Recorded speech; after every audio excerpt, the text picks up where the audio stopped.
امروز این محفل ما به خاطر پارچه دادن و همچنان جشن ارتقای صنف‌ها و همچنانی که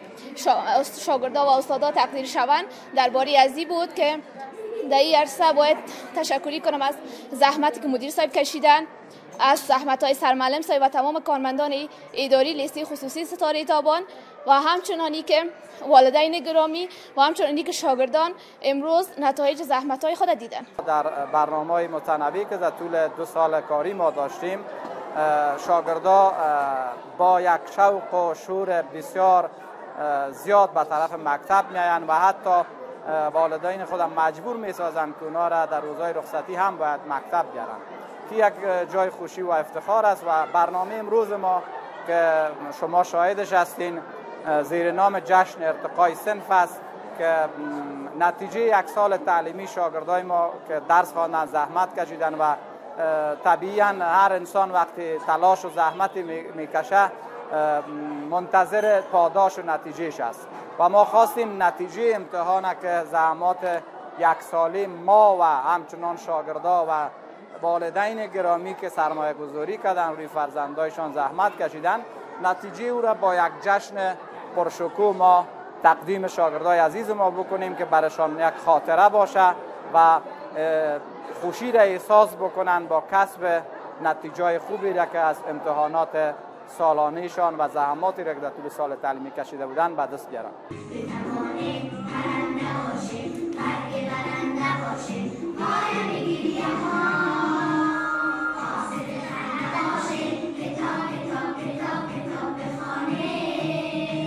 در طول این مدتی که ما خدمت کردم ما شاگردان تربیت کردیم که خواندن و نوشتن را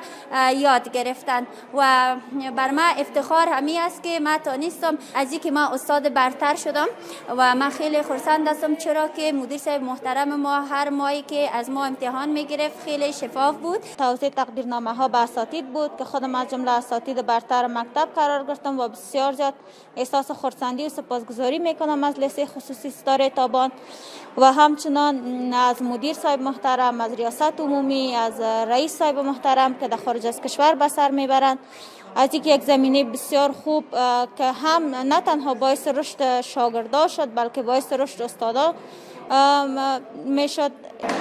من خودم دارالمعلمین خواندم و می رشته و مسلک که دمی بخش کار کنم و از این طریق مصدر خدمت به وطن خود باشم. واقعا بسیار خوشحال هستم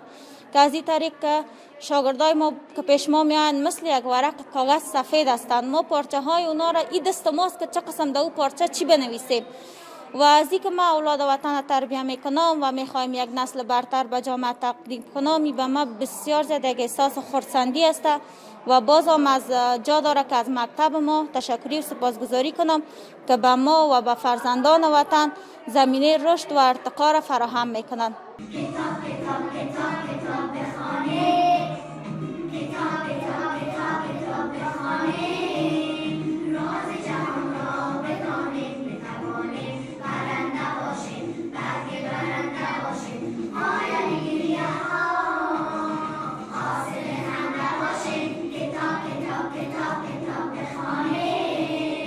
یقینا بر اطفال و فرزندای نازنین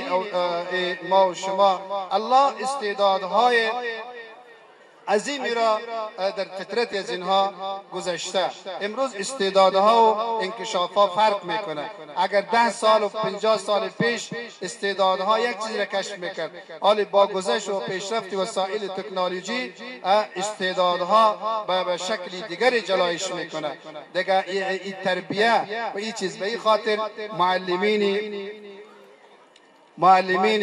محترم واقعا اینها معلم میگن کشتی است که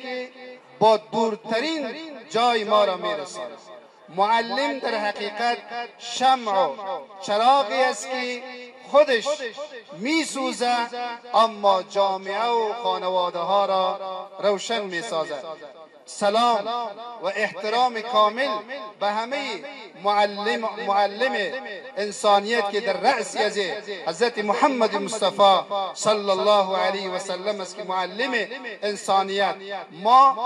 وارث و پیروان این معلم انسانیت، معلمین این فرزندا و این گلهای نازنین باغ و امو بوستان زندگی ماست. اینها پرورش میکنه. یقینا به یک انسان بهترین سرمایه و با بی‌نظیرترین سرمایه فرزندش است و این یک سرمایه بزرگ را به دست یک کسی میته به عنوان معلم و مربی، این بهترین و عالیترین نمونه اعتماد است. و توقع ما هم از رهبری لیسه ستاره تابان، مدیران لیسه ستاره تابان، اساتید محترم و معظم ستاره تابان، ما و تمام اولیا و خانواده شاگردا همین است که اینها انشاءالله گام را به طرف ترقی و کشف استعدادهای این فرزندا بردارند و ما به اینا همسان، هم نوا، هم شامل و قدم به قدم در همه شرایط با اینها همکار می باشیم.